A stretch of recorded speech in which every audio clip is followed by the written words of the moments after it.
Hello friends, എല്ലാവർക്കും നമസ്കാരം. എല്ലാവരും സുഖമായിട്ട് സേഫായിട്ടൊക്കെ ഇരിക്കുന്നുണ്ടെന്ന് വിശ്വസിക്കുന്നത്. ഞാനിവിടെ സുഖമായിട്ടൊക്കെ ഇരിക്കുന്നത്. ഇനി നിങ്ങളൊരു ഷെയർ ചെയ്യുന്നൊരു പോർക്കിൻ്റെ റെസിപ്പിയാണ്. നമ്മൾ കുറേയധികം പോർക്കിൻ്റെ റെസിപ്പീസൊക്കെ ഇട്ടിട്ടുണ്ട്. പോർക്ക് വിന്താലു തന്നെ 2 എണ്ണം ഇട്ടിട്ടുണ്ട്. പിന്നെ അതുപോലെ തന്നെ പോർക്കും കൂർക്കയും പോർക്കും കായും കൂടി ഉള്ളത് പോർക്ക് ഫ്രൈ ഒക്കെ ഇട്ടിട്ടുണ്ട്. അപ്പോൾ ഒത്തിരി പേര് ട്രൈ ചെയ്ത് നോക്കിയിട്ട് നല്ല കമൻസൊക്കെ പറഞ്ഞിട്ടുള്ള റെസിപ്പികളാണ്. അപ്പോൾ എന്തായാലും നിങ്ങളൊന്ന് ട്രൈ ചെയ്ത് നോക്കണം.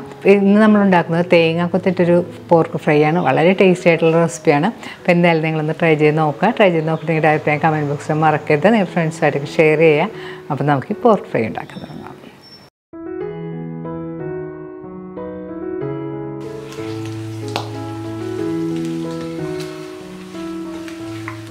ഫ്രൈ ഉണ്ടാക്കാൻ ആവശ്യമുള്ള പോർക്ക് ചെറിയ പീസസ് ആയിട്ട് കട്ട് ചെയ്ത് കഴുകി വെള്ളമെല്ലാം കളഞ്ഞ് ഒരു പ്രഷർ കുക്കറിൽ ഇട്ട് വെച്ചിട്ടുണ്ട്.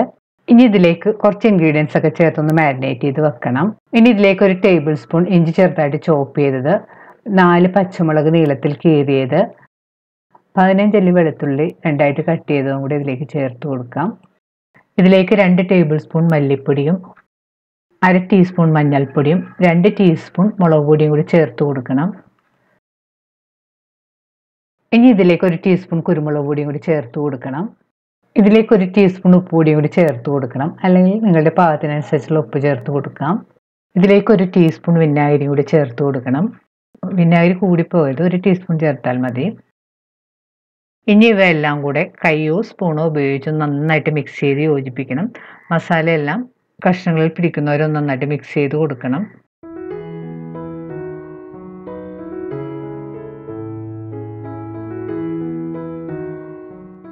എല്ലാം കൂടി നന്നായിട്ട് മിക്സ് ചെയ്തെടുത്തതിന് ശേഷം ഇതൊരു അരമണിക്കൂർ മാറ്റി വെക്കണം. പോർക്കിൽ ചേർക്കാനായിട്ട് ഒരു മസാലപ്പൊടി ഉണ്ടാക്കണം. അതിനുള്ള ഇൻഗ്രീഡിയൻസ് ആണിത്. 1 ടീസ്പൂൺ വലിയ ജീരകം, 2 ചെറിയ കഷ്ണം പട്ട, 4 ഏലയ്ക്ക, 5 ഗ്രാമ്പ്. ഈ മസാലകളെല്ലാം കൂടി ഒന്ന് മിക്സിയിലിട്ട് പൊടിച്ചെടുക്കാനുള്ളതാണ്. മസാലകളെല്ലാം കൂടി ഞാനിവിടെ ഒരു പാനിലിട്ട് വെച്ചിട്ടുണ്ട്. മസാലകളെല്ലാം കൂടി ഒന്ന് ഡ്രൈ റോസ്റ്റ് ചെയ്തിട്ടാണ് ഞാൻ പൊടിച്ചെടുക്കുന്നത്. പെട്ടെന്ന് നമുക്ക് പൊടിഞ്ഞ് കിട്ടുകയും ചെയ്യും. നല്ലൊരു ടേസ്റ്റുമായിരിക്കും കറിക്ക്. മസാലകളെല്ലാം കൂടി ഒരു ലോ മീഡിയം ഫ്ലെയിമിൽ വെച്ചിട്ട് 2-3 മിനിറ്റ് വറുത്തെടുത്താൽ മതി.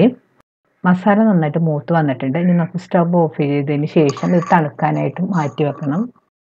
തണുത്ത മസാല മിക്സിയിൽ ഒരു ചെറിയ ജാറിലേക്ക് ഇട്ട് കൊടുക്കാം. അതിന് ശേഷം ഇത് നന്നായിട്ടൊന്ന് പൊടിച്ചെടുക്കണം. ഈ പൊടിച്ചെടുത്ത മസാലകൾ നമുക്ക് മാരിനേറ്റ് ചെയ്ത് വെച്ചിരിക്കുന്ന പോർക്കിലേക്ക് ഇട്ട് കൊടുക്കാം. മസാല ചേർത്ത് കഴിഞ്ഞ് വീണ്ടും ഒന്ന് നല്ലതുപോലെ മിക്സ് ചെയ്ത് യോജിപ്പിക്കണം. നല്ലതുപോലെ മിക്സ് ചെയ്തെടുത്തതിന് ശേഷം ഇതിലേക്ക് പാകത്തിനുള്ള വെള്ളം ഒഴിച്ചു കൊടുക്കണം. ഞാൻ ഇതിലേക്ക് ഒരു 3/4 കപ്പ് വെള്ളം ഒഴിച്ചു കൊടുത്തിട്ടുണ്ട്. പോർക്ക് വേവിക്കുമ്പോൾ നമ്മളെപ്പോഴും വെള്ളം ഒഴിക്കണം. പോർക്കിൽ നെയ്യുള്ളതാണ്, ചിലപ്പോൾ അടിയിൽ പിടിക്കാൻ ചാൻസ് ഉണ്ട്. വെള്ളം ചേർത്ത് കഴിഞ്ഞ് നല്ലതുപോലെ മിക്സ് ചെയ്ത് കൊടുക്കണം. ഇനി നമുക്ക് സ്റ്റവിൽ വെച്ച് കുക്ക് ചെയ്തെടുക്കണം. ഞാനിവിടെ കുക്കർ സ്റ്റവിൽ വെച്ചതിന് ശേഷം 4-5 വിസിൽ വരുന്നവരെയാണ് കുക്ക് ചെയ്തെടുക്കുന്നത്. ഇപ്പോൾ പോർക്കിൻ്റെ കുക്കിംഗ് ടൈം എന്ന് പറഞ്ഞാൽ വ്യത്യസ്തമായിരിക്കും. ചില സ്ഥലത്ത് കിട്ടുന്ന പോർക്ക് പെട്ടെന്ന് വെന്ത് കിട്ടും, ചില സ്ഥലത്ത് കിട്ടുന്നതിന് കുറച്ച് സമയം കൂടുതലെടുക്കും. അപ്പോൾ നിങ്ങൾ ഉപയോഗിക്കുന്ന പോർക്കിൻ്റെ പാകം നോക്കി കുക്ക് ചെയ്യാൻ ശ്രദ്ധിക്കുക. 5 വിസിൽ വന്നു കഴിഞ്ഞപ്പോഴത്തേക്ക് സ്റ്റവ് ഓഫ് ചെയ്തിട്ട് കുക്കറിൻ്റെ സ്റ്റീമെല്ലാം പോയിട്ടുണ്ട്. നമുക്ക് തുറന്ന് നോക്കാം. തുറന്നതിന് ശേഷം പോർക്ക് പാകത്തിന് വെന്തിട്ടുണ്ടോ എന്ന് നോക്കണം. പോർക്ക് നല്ല പാകത്തിന് കുക്കായി വന്നിട്ടുണ്ട്. പോർക്ക് കുക്ക് ചെയ്തെടുക്കുമ്പോഴത്തേക്കും കൂടുതൽ നെയ്യ് ഉണ്ടെന്ന് തോന്നുകയാണെങ്കിൽ സ്പൂൺ കൊണ്ട് മുകളിൽ ഇതുപോലെ നിൽക്കുന്ന നെയ്യ് നമുക്ക് കോരി മാറ്റി കളയാം. അപ്പോൾ അധികം നെയ്യില്ലാത്തതുകൊണ്ട് ഞാനിത് മാറ്റുന്നില്ല.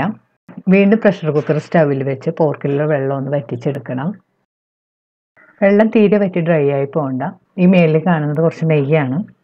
പോർക്കിലുള്ള വെള്ളമെല്ലാം പാകത്തിന് വറ്റി വന്നിട്ടുണ്ട്. ഇനി നമുക്ക് സ്റ്റവ് ഓഫ് ചെയ്യാം. പോർക്ക് ഫ്രൈ ചെയ്തെടുക്കാനായിട്ട് ഞാനിവിടെ ഒരു പാൻ ചൂടാക്കാൻ വെച്ചിട്ടുണ്ട്. പാൻ ചൂടാകുമ്പോഴേക്ക് 2 ടേബിൾ സ്പൂൺ വെളിച്ചെണ്ണ ഒഴിച്ചു കൊടുക്കാം.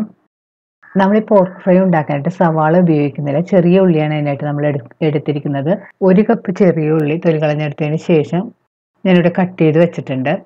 ഇപ്പോൾ വെളിച്ചെണ്ണ നല്ലതുപോലെ ചൂടായി വന്നിട്ടുണ്ട്. ഇതിലേക്ക് 2 തണ്ട് കറിവേപ്പില ഇട്ട് മൂപ്പിക്കണം.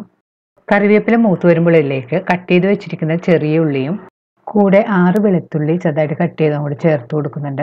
വെളുത്തുള്ളി നമ്മൾ കുക്ക് ചെയ്യുന്ന സമയത്ത് ചേർത്തിട്ടുള്ളതാണ്, അതുകൊണ്ട് ഈ സമയത്ത് കുറച്ച് ചേർത്താൽ മതി. ഉള്ളിയും വെളുത്തുള്ളിയും ചേർത്തൊന്ന് നന്നായിട്ട് വഴറ്റി കൊടുക്കാം. ഇനി ഇതിലേക്ക് തേങ്ങ കനം കുറച്ച് നീളത്തിൽ ഈ സൈസിലുള്ള കഷ്ണങ്ങളായിട്ടും കട്ട് ചെയ്ത് വെച്ചതും കൂടി ഞാൻ ചേർത്ത് കൊടുത്തിട്ടുണ്ട്. ഞാനിവിടെ ഒരു 3/4 കപ്പ് തേങ്ങാക്കൊത്താണ് എടുത്തിരിക്കുന്നത്. തേങ്ങാക്കൊത്ത് ചേർത്തതിന് ശേഷം വീണ്ടും നല്ലപോലെ വഴറ്റി കൊടുക്കാം. തേങ്ങ ഉള്ളിയെല്ലാം മൂത്തൊരു ചെറിയ ബ്രൗൺ കളർ ആവുന്നവർ നന്നായിട്ട് വഴറ്റി കൊടുക്കണം. ചെറിയ ഉള്ളിയും തേങ്ങാക്കൊത്തൊക്കെ ചേർക്കുന്നതുകൊണ്ട് ഈ പോർക്ക് ഫ്രൈ നല്ല അടിപൊളി ടേസ്റ്റ് ആണ്. ഇപ്പോൾ ഉള്ളിയും തേങ്ങാക്കൊത്തെല്ലാം മൂത്ത് ഉള്ളി ഒരു ചെറിയ ബ്രൗൺ കളറിലായി വന്നിട്ടുണ്ട്. ഈ സമയത്ത് നമുക്ക് കുക്ക് ചെയ്ത് വെച്ചിരിക്കുന്ന പോർക്ക് ഇതിലേക്ക് ചേർത്ത് കൊടുക്കാം.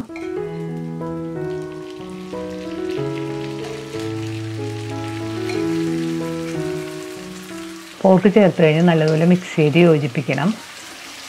ഒരു മീഡിയം ഫ്ലെയിമിൽ വെച്ച് കുക്ക് ചെയ്യണം. ഇടയ്ക്കിടയ്ക്ക് ഒന്ന് നന്നായിട്ട് ഇളക്കി കൊടുക്കണം. പോർക്കിലുള്ള വെള്ളമെല്ലാം വറ്റി പോർക്ക് ഒരു ബ്രൗൺ കളറായി വരുന്നവർ കുക്ക് ചെയ്യണം. ഇപ്പോൾ പോർക്കിലുള്ള വെള്ളമെല്ലാം വറ്റി പോർക്ക് ഒരു ചെറിയ ബ്രൗൺ കളറായി വന്നിട്ടുണ്ട്. ഈ സമയത്ത് നമുക്ക് ഇതിലേക്ക് 1 ടീസ്പൂൺ കുരുമുളക് പൊടിയും കൂടി ചേർത്ത് കൊടുക്കാം. കുരുമുളക് പൊടി ചേർത്ത് വീണ്ടും നന്നായിട്ട് മിക്സ് ചെയ്ത് യോജിപ്പിക്കണം. പോർക്ക് കൂടുതൽ ഫ്രൈ ആയിട്ട് വേണമെന്നുണ്ടെങ്കിൽ കുറച്ച് സമയം കൂടി കൂടുതൽ വെച്ച് ഫ്രൈ ചെയ്തെടുക്കുക. ഇപ്പം നമ്മുടെ പോർക്ക് പാകമായി വന്നിട്ടുണ്ട്. നല്ലൊരു മണമൊക്കെ വരാൻ തുടങ്ങിയിട്ടുണ്ട്. നല്ല ഉള്ളിയുടെയും തേങ്ങാക്കൊത്തിൻ്റെയൊക്കെ നല്ല ടേസ്റ്റി ആയിട്ടുള്ള റെസിപ്പിയാണ്. അപ്പോൾ എന്തായാലും നിങ്ങളൊന്ന് ട്രൈ ചെയ്ത് നോക്കുക. ട്രൈ ചെയ്ത് നോക്കി നിങ്ങളുടെ അഭിപ്രായം കമൻറ്റ് ബോക്സിൽ മറക്കരുത്. നിങ്ങളുടെ ഫ്രണ്ട്സായിട്ട് ഷെയർ ചെയ്യുക. വീണ്ടും ഇതുപോലെ അമ്മയും ടേസ്റ്റിയുമായിട്ടുള്ള റെസിപ്പി ആയിട്ട് നമുക്ക് കാണാം. താങ്ക്